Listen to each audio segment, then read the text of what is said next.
Hello बच्चों, आज के इस वीडियो में हम लोग देखेंगे चाल बराबर दूरी बटे समय पे किस तरह से कथन वाले सवालों को एग्जाम में आपसे पूछा जाता है। ये कथन वाले सवाल का वीडियो नंबर 3 है। अगर इससे पहले अगर आपने पार्ट 1 पार्ट 2 को नहीं देखा तो आपको आई बटन पे लिंक दिख रहा होगा, आप यहाँ पे जाके चेक जरूर कर सकते हैं, जिसमें हम लोगों ने संख्याओं पर आधारित, आयु पे आधारित है ना, इन सभी चीज़ों पर हम लोगों ने डिस्कस किया था कि किस तरीके से आयु पे आधारित सवाल आराम से एग्जाम में पूछे जाते हैं। ठीक है, आज के इस वीडियो में हम लोग देखेंगे चाल बराबर दूरी बटे समय पर आधारित। पूरे वीडियो में हम लोग सिर्फ और सिर्फ चाल बराबर दूरी बटे समय पे किस तरह से कम 8-10 टाइप के सवालों को हम लोग यहाँ पे लगाना प्रेफर करेंगे।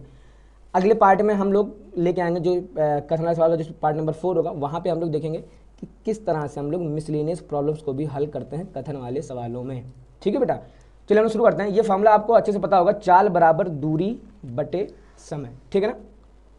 सवाल देखिए क्या कह रहा है, एक रेलगाड़ी 480 किलोमीटर की दूरी समान चाल से तय करती है। अगर इसकी चाल 8 kmph कम होती तो वह उसी दूरी को तय करने में 3 घंटे अधिक लेती। ठीक है ना, तो चाल बताइए। ठीक है, देखिए सबसे पहला हमारा काम क्या होता है, अगर आपने पार्ट 1 पार्ट 2 अच्छे से चेक किया है, अच्छे से देखा है तो आपको पता है सबसे पहला हमारा काम है मानना। क्या मानेंगे, अब चाल पूछ रहा, जो पूछा जाता है हम लोग उसी को मान लेते हैं। तो माना रेलगाड़ी की चाल, माना रेलगाड़ी की चाल, तो चलिए मान लेते हैं, हम मान लेंगे यहाँ पे कितना, हमने मान लिया यहाँ पे x किलोमीटर प्रति आवर। ठीक है ना, x kmph। ठीक है बेटा, अब देखिए अब हम लोग लगाएंगे क्या, अब हमारा अगला जिस काम आता है प्रश्नानुसार। प्रश्नानुसार क्या आएगा, देखिए कह रहा 480 किलोमीटर की दूरी वो किसी चाल से जा रही, तो जब उसकी चाल x है, हमने माना ना कि माना रेलगाड़ी की चाल कितनी है, x है, जब उसकी चाल x है तो वो x चाल से 480 किलोमीटर जा रही होगी तो उसको कुछ ना कुछ समय लग रहा होगा। ठीक है ना, अब समय का अगर आप फॉर्मूला यहाँ से निकालें, देखिए समय बराबर क्या निकालें, यहाँ से निकल के आएगा, समय बराबर निकल के आएगा भैया दूरी बटे चाल, दूरी बटे चाल। ठीक है ना, तो हम पहले ये निकालें कि उसको पहले कितना समय लग रहा था जब उसकी चाल 8 कम नहीं थी।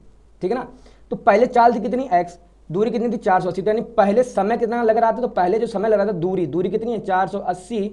अच्छा, चाल आपकी कितनी है, चाल है आपकी यहाँ पे x, तो ये आपका हो गया पहले वाला समय। ये क्या हो गया आपका, पहले कितना समय आपको लग रहा था।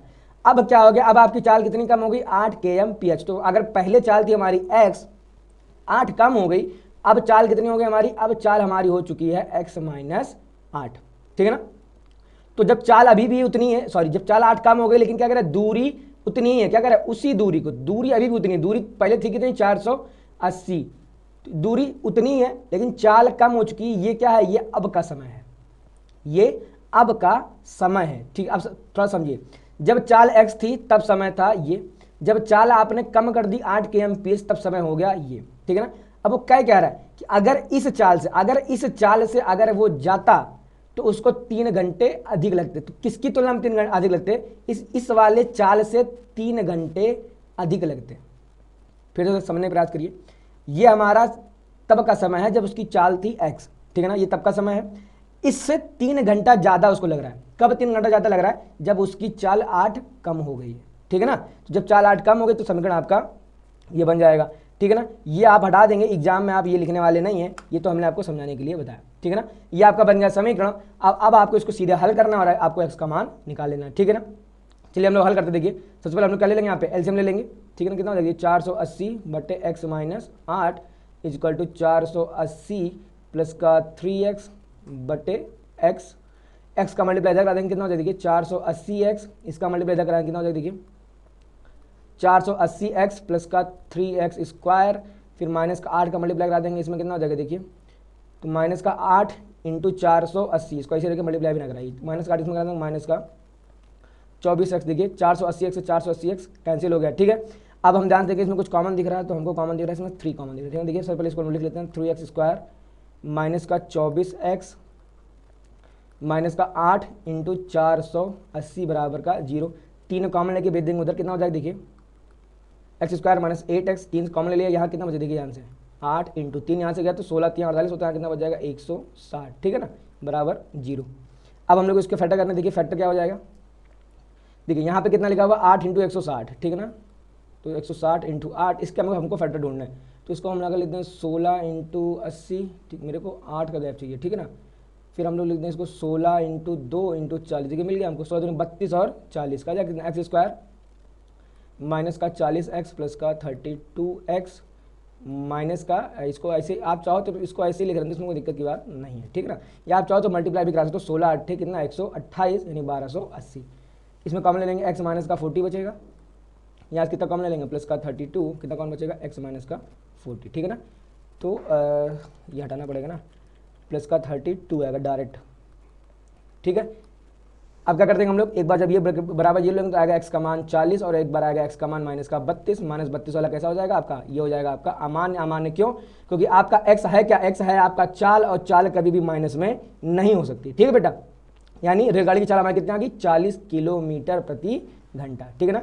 आप कभी भी ऐसे जवाब देके नहीं आएंगे, आप जवाब कैसे देंगे, आप जैसे जवाब दे देंगे इसको, अतः रेलगाड़ी की चाल, अतः रेलगाड़ी की चाल कितना आप दे देंगे इसको, 40 किलोमीटर प्रति घंटा होगी, ठीक बेटा। ये यहाँ पे जगह नहीं था इसलिए हमने ये वाली भाषा यहाँ पे लिख दी, ठीक है ना। आइए देखते हैं अगला सवाल आपसे क्या कह रहा है मैसूर और बंगलौर के बीच 132 किलोमीटर यात्रा करने में 132 किलोमीटर यात्रा करने में एक एक्सप्रेस गाड़ी सवारी गाड़ी से 1 घंटा कम समय लेती है। बीच के स्टेशनों पर ठहरने का समय ध्यान में न लिया जाए। खैर ये लाइन आपके किसी काम की नहीं, हटा दीजिए।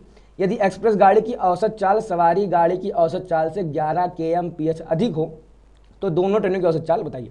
सबसे पहले हमारा काम क्या है, वही काम है, सबसे पहले हमारा काम है यहाँ पे माना।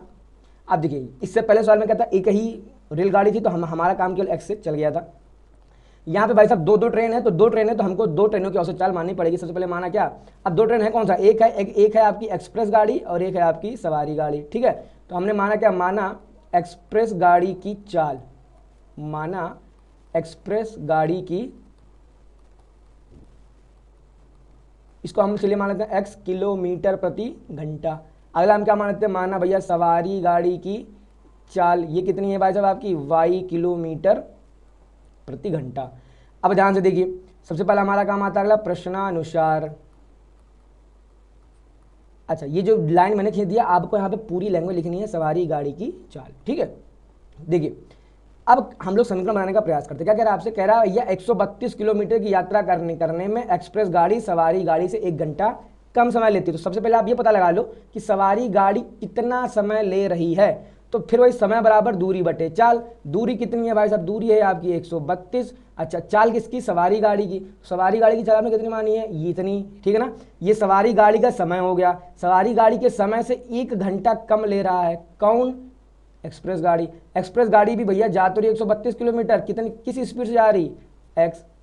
ये समय है किसका, ये समय है आपका एक्सप्रेस गाड़ी का, ये समय है आपका सवारी गाड़ी का। इससे 1 घंटा कम समय ले रहा है कौन, ये ले रहा है, यानी बीच में इक्वल आ जाएगा, ठीक है ना। तो इस चीज को चलिए हटाते हैं हम लोग। अब हमारा अगला काम क्या है, इसको हल करना। अब देखिए यहाँ पे कितने आपको समीकरण दिख गए, समीकरण आपको दिखा भी 1 और यहाँ पे चर कितने 2। तो अगर 2 चर हैं तो कम से कम हल करने के लिए 2 समीकरण चाहिए ही चाहिए। अगला समीकरण हम लोग कहाँ से बनाएंगे, देखिए यहाँ से बनाएंगे। कह रहा है एक्सप्रेस गाड़ी की औसत चाल सवारी गाड़ी की औसत चाल से 11 kmph अधिक है, ठीक है ना। तो सवारी गाड़ी की चाल है कितना, आपने माना यहाँ पे y से 11 अधिक है, किसकी चाल, आप कह देंगे भैया एक्सप्रेस गाड़ी की चाल। तो एक्सप्रेस गाड़ी की चाल आपने मानी कितनी यहाँ पे x, यानी x का जो मान है वो y से 11 अधिक है, समीकरण नंबर 2, ठीक है ना। अब समीकरण 1 और 2 से देखिए x का मान उठाकर हम लोग यहाँ पुट कर देंगे, देखिए कितना हो जाएगा 132 बटे y प्लस 11 इक्वल टू 132 बटे y माइनस का 1, ठीक है ना। आप चाहो तो आप यहाँ लिख देना कि समीकरण 1 व 2 से, ठीक है बेटा। अब देखिए इसको हमें हल करना है, चलिए करते हैं मल्टीप्लाई। इसका मल्टीप्लाई इधर करा देंगे कितना, देखिए 132y, इसका इधर करा देंगे कितना हो जाएगा, देखिए 132 माइनस का y, ठीक है। अच्छा इस पूरे का मल्टीप्लाई भी इधर करना पड़ेगा, कितना हो जाएगा इधर y प्लस का 11। चलिए कराते हैं मल्टीप्लाई, हो जाएगा 132y, इसका मल्टीप्लाई इसमें कराएंगे तो हो जाएगा 132y प्लस का 11 इंटू 132, फिर हो जाएगा माइनस का y स्क्वायर, फिर हो जाएगा माइनस का 11y, ठीक है ना। देखिए इससे ये वैल्यू कट गई, ठीक है ना। अब इन सब को देखिए यहाँ से लेके इन सबको हम लोग पसंद कर देंगे, ठीक है ना। तो इधर देखिए वैल्यू कितनी हो जाएगी, देखिए ध्यान से, आपका हो जाएगा y स्क्वायर प्लस का 11y और ये हो जाएगा माइनस का 11 इंटू 132 बराबर 0, ठीक है ना। अब देखिए अब चाहो तो आप इसका फैक्टर यहाँ पे करा के रखो, मैं यहाँ पे मल्टीप्लाई नहीं कराता, क्यों, आप चाहो तो मल्टीप्लाई करा के लिख दो, मैं नहीं करता हूँ, क्यों, क्योंकि देखिए अगर मल्टीप्लाई मैंने करा भी दिया तो अभी हमको फैक्टर इसके फाइंड आउट करने ना। 11 इंटू 132। अब ये काम आपको करना है रफ में जाके, मेरे पास कोई रफ पन्ना नहीं होता कि मैं पीछे पन्ना पलटूंगा और मैं पीछे जाके इसको कर दूँ, ठीक है। चलिए इसका फैक्टर लोग करते हैं, इसके फैक्टर कर देंगे, फिर से हो जाएगा 11 इंटू 12, और मेरे हिसाब से हो जाएगा, देखिए 11 इंटू 12 को क्या मिलता है 4 इंटू 3, तो 11 इंटू 4 44, 33, तो 44 माइनस 33, ठीक है ना। फैक्टर कितना मिल गया, वाई स्क्वायर प्लस का 44y माइनस का 33y माइनस का 11 इंटू 132 बराबर 0। y कॉमन ले लेंगे, y प्लस का 44, यहाँ से कॉमन ले लेंगे y माइनस का 33 बराबर का 0। एक y का मान आ जाएगा आपका माइनस का 44, जो कि अमान्य हो जाएगा। अमान्य क्यों हो जाएगा, क्योंकि भाई साहब y क्या हमारी चाल है, और चाल कभी भी निगेटिव नहीं हो सकती है। यहाँ से y का मान अगला आ जाएगा हमारा 33। अच्छा, y हमारी है क्या, सवारी गाड़ी, अतः सवारी गाड़ी की चाल हमको कितनी मिल गई, यहाँ से देखिए लिख देंगे, यहाँ पे पेन थोड़ा चेंज कर लेते हैं, देखिए हम लोग यहाँ पे कितना ले देंगे, अतः सवारी गाड़ी की चाल, तो सवारी गाड़ी की चाल कितना आ गया, कितना आपको मिल गया 33, और यहाँ आप लिख देंगे क्या kmph, kmph, ठीक बेटा, kmph आ जाएगा, ठीक है ना। अब अगला हमको निकालना है एक्सप्रेस गाड़ी की चाल, हम लोग यहाँ लिख देंगे क्या, एक्सप्रेस गाड़ी की चाल, ठीक है ना। एक्सप्रेस गाड़ी कितनी आ जाएगी, y में जब आप 11 जोड़ेंगे तभी आपको क्या मिलेगा, x का मान, ठीक है ना। तो चलिए हम लोग y में 11 जोड़ते, तो 33 प्लस का 11 कितना हो जाएगा 44, यानी एक्सप्रेस गाड़ी की चाल कितनी आपको मिल जाएगी 44 kmph, ठीक है बेटा। मैं तो हट जा रहा हूँ, देखिए यहाँ पे आपको दिख रहा होगा, ठीक है।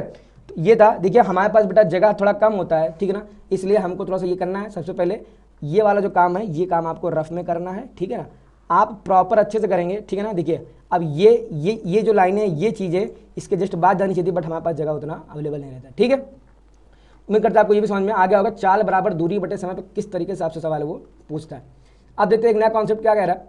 इस सवाल में हमसे कह रहा है दो स्थान ए और बी 100 किलोमीटर की दूरी पर है, ठीक है ना। तो ये मैं आपको समझाने के लिए काम कर रहा हूँ, ये आपको बनाने की जरूरत नहीं है। देखिए ध्यान से, ये मान लीजिए एक स्थान ए है और इससे भाई साहब 100 किलोमीटर की दूरी पर स्थान बी है, ठीक है ना। इनके बीच की दूरी कितनी है 100। कह रहा एक कार यहाँ पे खड़ी है, एक कोई कार जो है भाई साहब वो यहाँ पे खड़ी है, और एक कार बी पे खड़ी है, एक कोई कार है जो बी पे खड़ी है, ठीक है।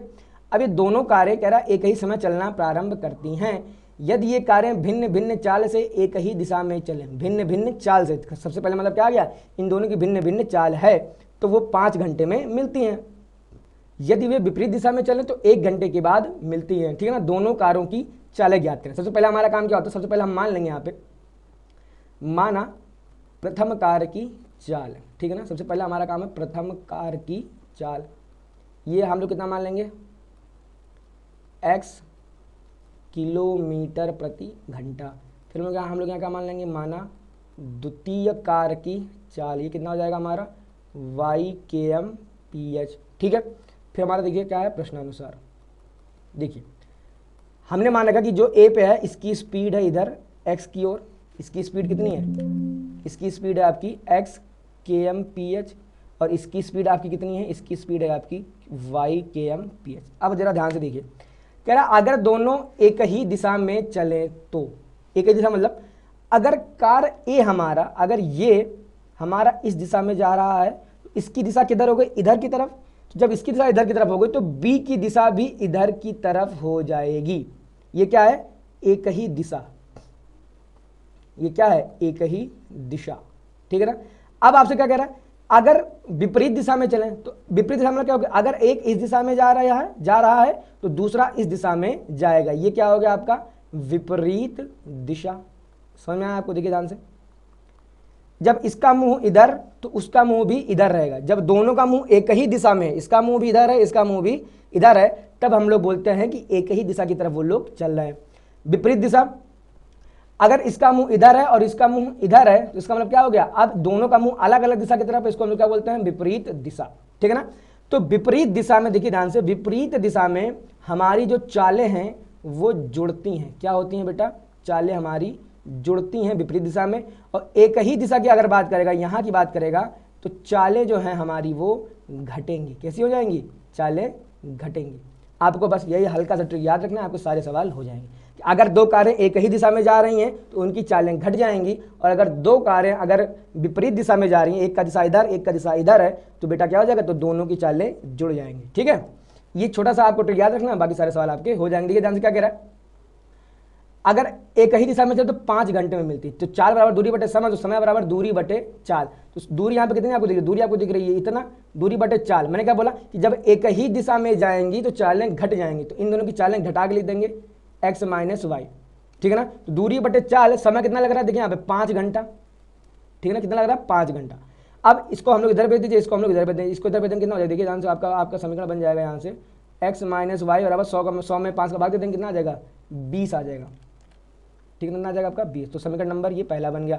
अब क्या कह रहा है, अगर विपरीत दिशा में चलें तो भैया 1 घंटे बाद मिलती है। विपरीत दिशा में हमने कहा है चालें आपकी जुड़ जाएंगी, चालें जुड़ने मतलब क्या होगा, दूरी अभी भी 100 है लेकिन चालें अब हो जाएंगी x प्लस वाई, और ये कितनी देर में मिलती हैं, ये 1 घंटे के बाद, यानी बराबर में कितना हमको मिल जाएगा, बराबर हमको मिल जाएगा 1, ठीक है ना। तो x प्लस वाई का इधर मल्टीप्लाई कराएंगे, देखिए x प्लस वाई की वैल्यू कितनी मिल जाएगी 100, ठीक है ना। समीकरण नंबर 2।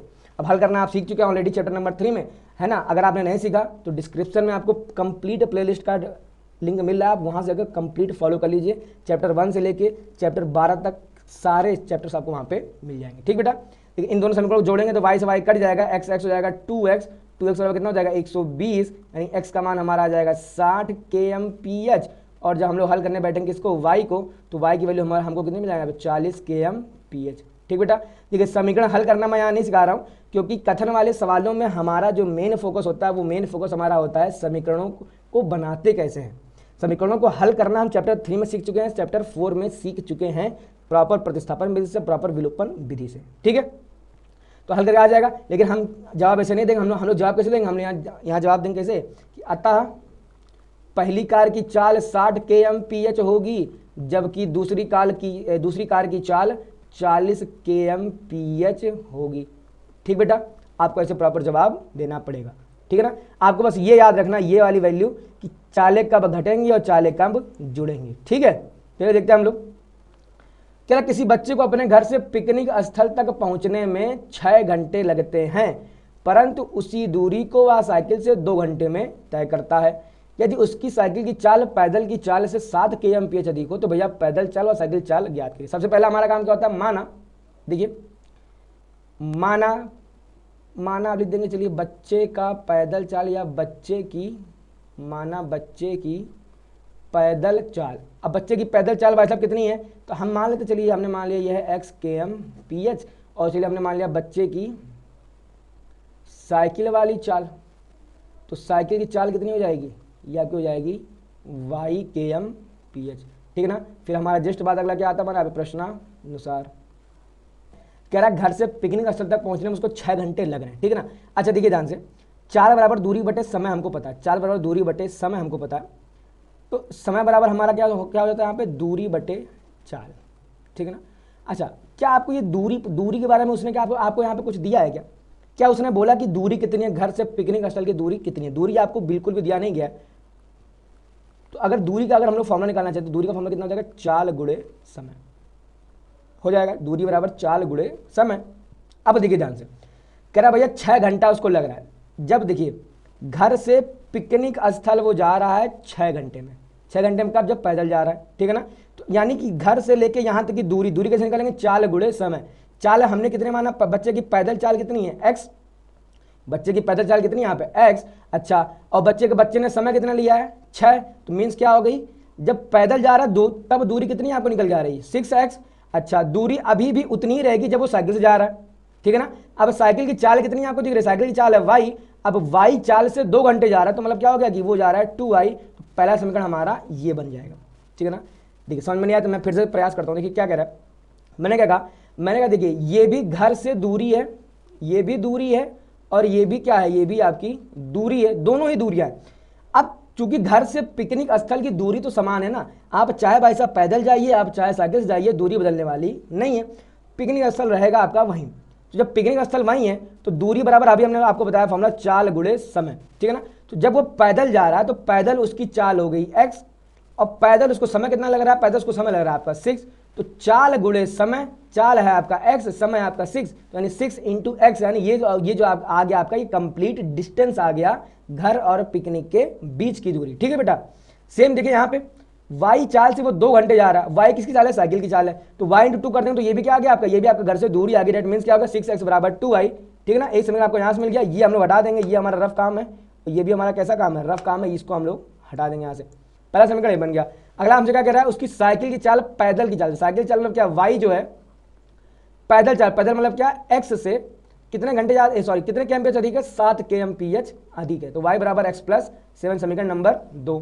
अब y का मान उठा के हम लोग यहाँ पुट कर देंगे। देखिए आप चाहो तो आप यहाँ लिख देना समीकरण 1 व 2 से, तो हो जाएगा 6x बराबर 2 इंटू वाई, 2 इंटू वाई, तो 2 इंटू एक्स प्लस का 7 हो जाएगा 6x is equal to 2x plus का 14, डेट मीन्स इधर आएगा तो माइनस, तो 4x इज इक्वल टू 14, ठीक है ना। अब x का हम लोग क्या कर देंगे, x बराबर 14/4, 2 से कट कर देंगे तो 7/2, डेट मीन्स आ जाएगा 3.5। x की वैल्यू कितनी हमको मिल गई, 3.5 किलोमीटर प्रति घंटा।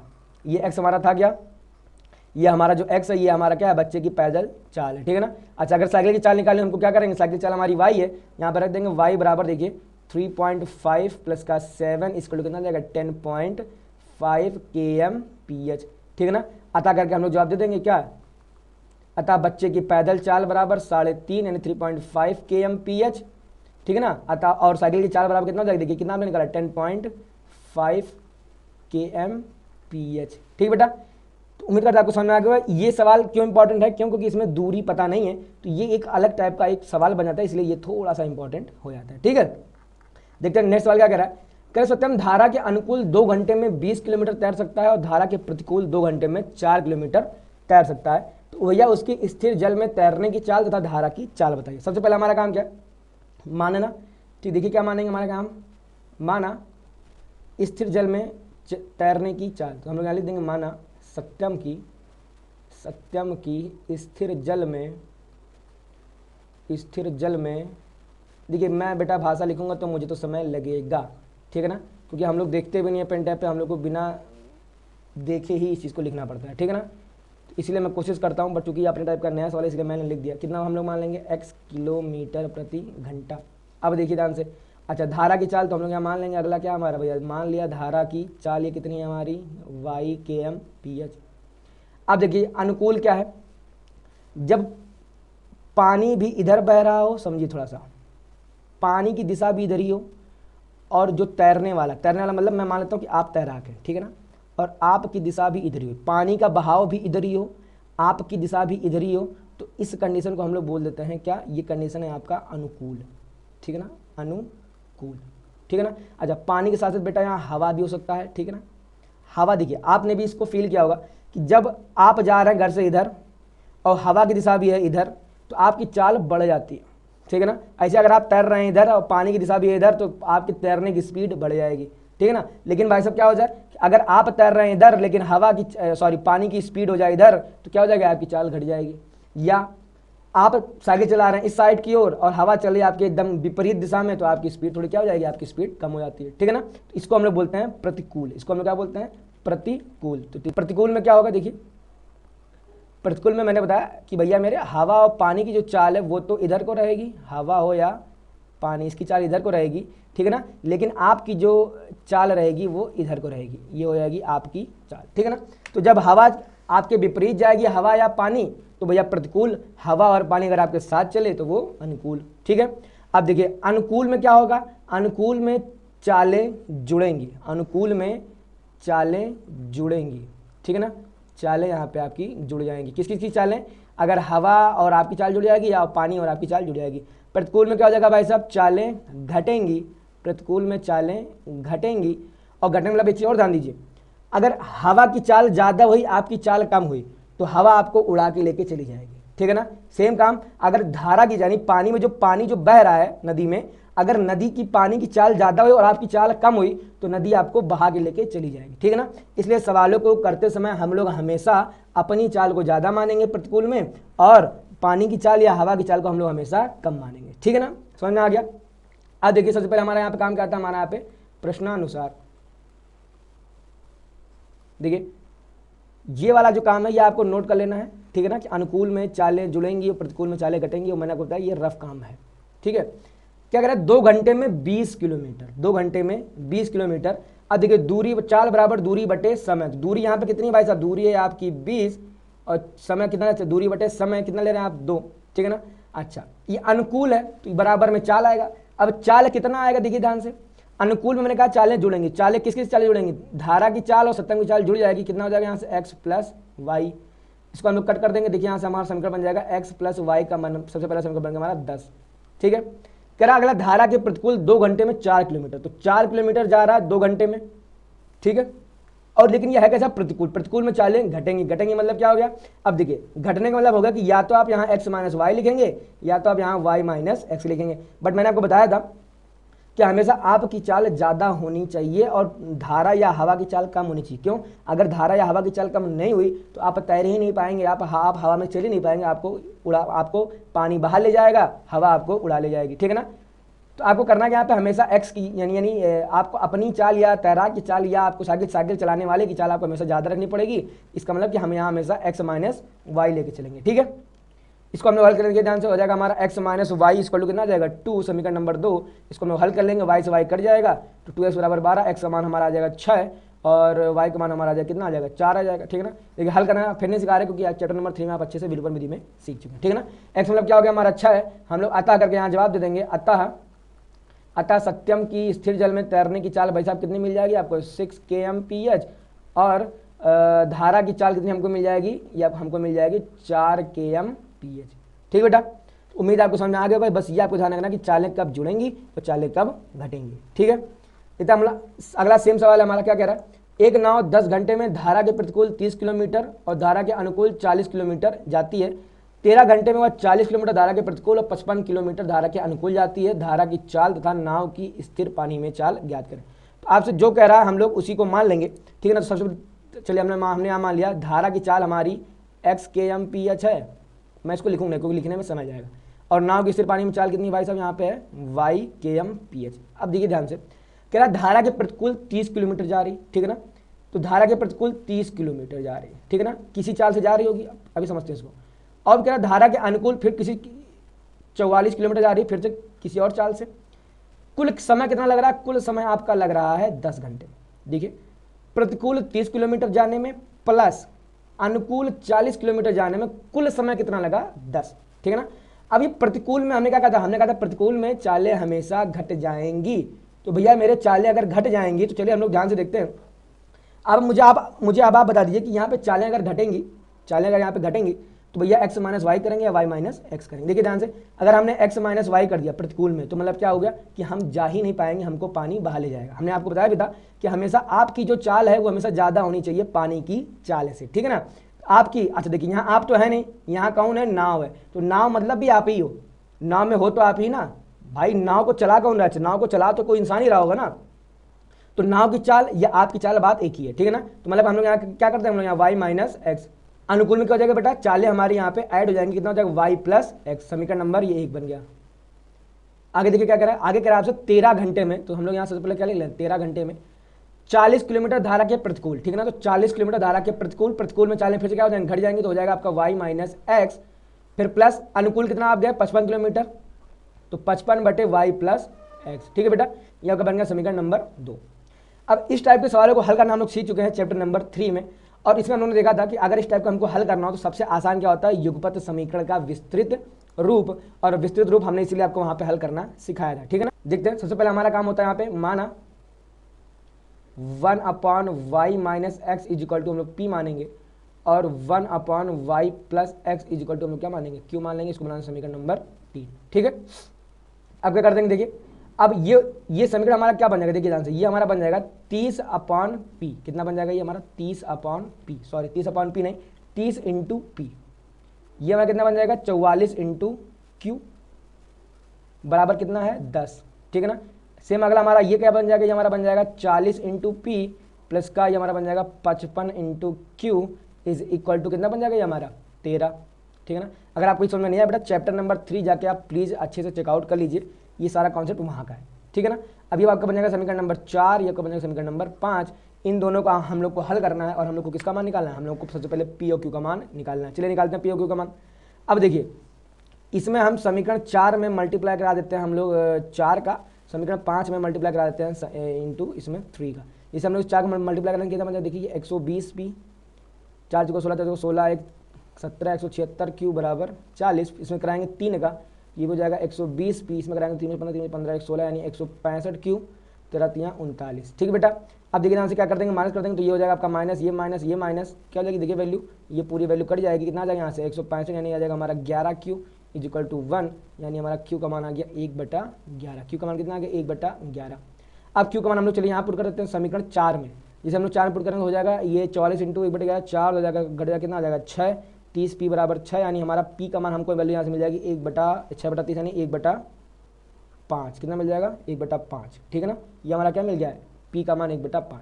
अब पी ओ क्यू का मान हमसे पूछा नहीं था, हम क्या करेंगे, अब इस पी ओ क्यू का मान हम लोग कहाँ पुट करेंगे, समीकरण नंबर 3 में, देखिए यहाँ पुट करते हैं तो हो जाएगा 1/y minus x is equal to p, p का मतलब भैया 1/5, हल करेंगे तो फिर से हमको मिल जाएगा y माइनस एक्स, देखिए इसका मल्टीप्लाई इधर, इसका मल्टीप्लाई इधर, कितना मिल जाएगा 5, और हम लोग यहाँ पे रखेंगे क्यू का मान, तो हमको ऐसे हमको मिल जाएगा y plus x equal to 11। ठीक है ना, इनको हम लोग फिर से ऐड कर देंगे, इसको बना देंगे समीकरण नंबर 6, इसको समीकरण नंबर 7 ऐड कर देंगे, देखिए तो एक्स एक्स कट जाएगा तो हो जाएगा 2y बराबर 16, यानी y का मान हमको मिल जाएगा 8, जो y का मान हमको मिल गया यहाँ पे 8, x का मान हम लोग यहाँ पुट कर देंगे तो हमको कितना मिल जाएगा 3, तो x का मान 3 मिल गया। ठीक है ना, अब हमको y x तो पूछा नहीं था, हमको उसने पूछा क्या, देखिए हमारा धारा की चाल है 3 आ गया, धारा की चाल कितनी आ गई 3, अतः हम लोग यहाँ लिख देंगे क्या, अतः धारा की चाल बराबर 3 kmph। ठीक है ना, अतः करके लिखना पड़ेगा, और यहाँ पे आ जाएगा क्या सत्यम नहीं नाव, यहाँ पे तो नाव की चाल कितनी हमको मिल जाएगी, नाव की चाल मिल जाएगी यहाँ पे 8 kmph। ठीक बेटा, उम्मीद करते हैं आपको चाल बराबर दूरी बटे समय पर सवाल समझ में आया होगा, और इसके समीकरण को हल करना हमने आपको यहाँ नहीं सिखाया, क्यों, अगर मैं यहाँ एक स्टेप बाय स्टेप अगर मैं सिखाऊंगा बेटा तो ये वीडियो बहुत लंबी हो जाएगी। ठीक है ना, तो उम्मीद करता है आपको समझ में आया होगा। अगर आपको इस समीकरण हल करना नहीं आते तो समीकरण हल करना आप सीख सकते हैं चैप्टर नंबर 3 में जाके, चैप्टर नंबर 4 में जाके। ठीक है ना, 2 चर वाले रैखिक समीकरण में वहाँ हमने प्रतिस्थापन विधि, विलोपन विधि अच्छे से लगाया है, और कथन वाले सवाल में हमारा पूरा प्रयास रहता है कि हम आपको ये सिखाएं कि किस तरह से समीकरणों को बनाते हैं, ना कि किस तरह से हल करते हैं। हल करना हम लोग सीख चुके हैं, तो उम्मीद करते हैं आपको ये सब समझ में आया होगा कि चाल कब जुड़ेंगी, चाल कब घटेंगी, चाल बराबर दूरी बटे समय पर किस तरह से सवाल आते हैं। एग्जाम में बेटा 99% चांस बना रहता है कि यहाँ से एक वीडियो आपको देखने को मिलेगा ही मिलेगा। ठीक है ना, उम्मीद करता है आपको ये वीडियो पसंद आया होगा। वीडियो को लाइक करिए, चैनल को सब्सक्राइब करिए। जल्दी हम लोग अगला पार्ट डालेंगे जिसमें हम लोग देखेंगे कि किस तरह से मिसलेनियस प्रॉब्लम्स आपसे पूछे जाते हैं।